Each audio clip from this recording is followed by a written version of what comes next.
The chair will now recognize for 5 minutes Ms. Porter in California if she is on. Thank you very much, Mr. Chair. Ms. Hall-Rivera, you've testified in this committee previously about the challenges with wildland firefighter hiring. How many firefighters does the Forest Service need to hire so you have no idle engines, you have fully staffed hotshot crews, and so on? What is the full staffing number? Thank you for that question, Congresswoman. Our goal this year in the Forest Service is 11,300 firefighters, and that is an increase. And what do you have? What do you have right now? Well, I can't tell you the exact number we have right now, Congresswoman. I can get back to you on that. We are still bringing people on. Of course, it's the time of year where our temporary and even our permanent seasonal firefighters are onboarding. And we do have, we just completed an additional fire hire event in California at the end of March, and those numbers are still coming in. And how did that fire hire event go? Do you think you're on pace to have the number of fully staffed, being fully staffed in California? Do you think you're on pace for that based on the hiring event?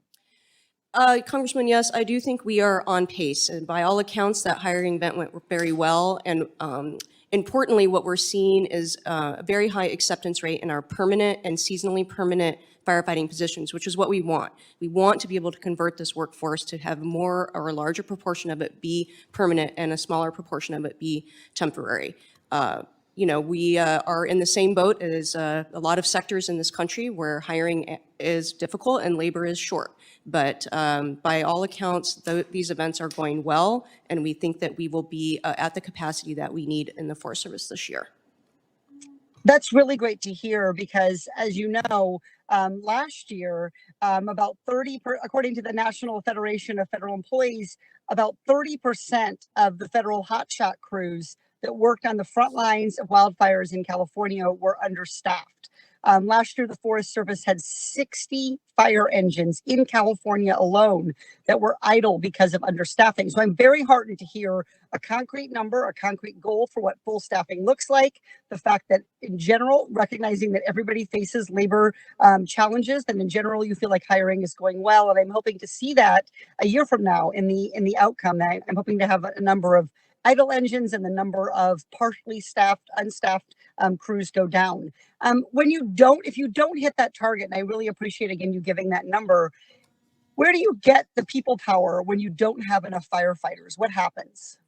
Well, as we don't have enough federal firefighters. Yes, well, as we've talked about, Congresswoman, fire is an all lands challenge, and we take an all lands approach or a multi-jurisdictional approach to fire suppression as well. And we always have done that in this country. And so we're able to flux our numbers of firefighters across the country with a couple of different ways that we do that. One, contractors, Department of the Interior and the Forest Service, we both employ contractors and we can staff up using that mechanism. We also, in both of our agencies, have employees who are not full-time firefighters, but do have fire qualifications. They have what's called a red card, and we can bring them on during high periods of fire activity. We also have an authority called administratively determined, which allows us to bring on others. They tend to be people who are retired or otherwise no longer engaged in firefighting, but they are red carded and we are allowed to bring them on. So we can surge. We had upwards of 29,000 firefighters on the landscape last year during our highest levels of activity. Do you ever have to hire local fire departments? Or CAL FIRE, and how much did you spend at Forest Service last year on borrowing resources from local or state fire departments? We have an agreement. We have agreements with state and local firefighters all over the country. We have a particularly robust agreement with California. It's called the California Fire Assistance Agreement, and Interior is part of that as well. And we are able to activate local and volunteer fire departments through that agreement, and it's reciprocal. They go on our fires, we go on their fires. So it's a really great example of intergovernmental cooperation in the fire space. Just for claiming my time, Ms. Hall-Rivera, would you be able to later provide the cost of those reciprocal agreements? I know they're complicated, but if you could provide a cost number to the committee, is that something you'd be able to do later? Yes, Congressman, we'd be happy to do that. And Mr. Rupert, could you do the same thing, please, for the Department of Interior? Yes, ma'am. Thank you. I really appreciate it. My last question was just to ask Mr. Farabee, could you just say briefly, particularly for Southern California, what you think the bipartisan infrastructure bill is going to be doing to benefit our community?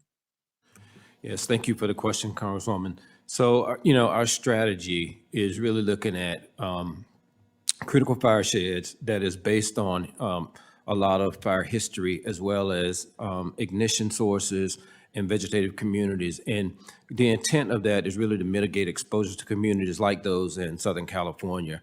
And so we want to place an effort and emphasis in those fire sheds, working very closely with counties and states and tribal governments, as well as a number of other partners in the community, to determine where we should be treating within those fire sheds to make a difference. Thank you very much. I yield back. Gentlelady yields back.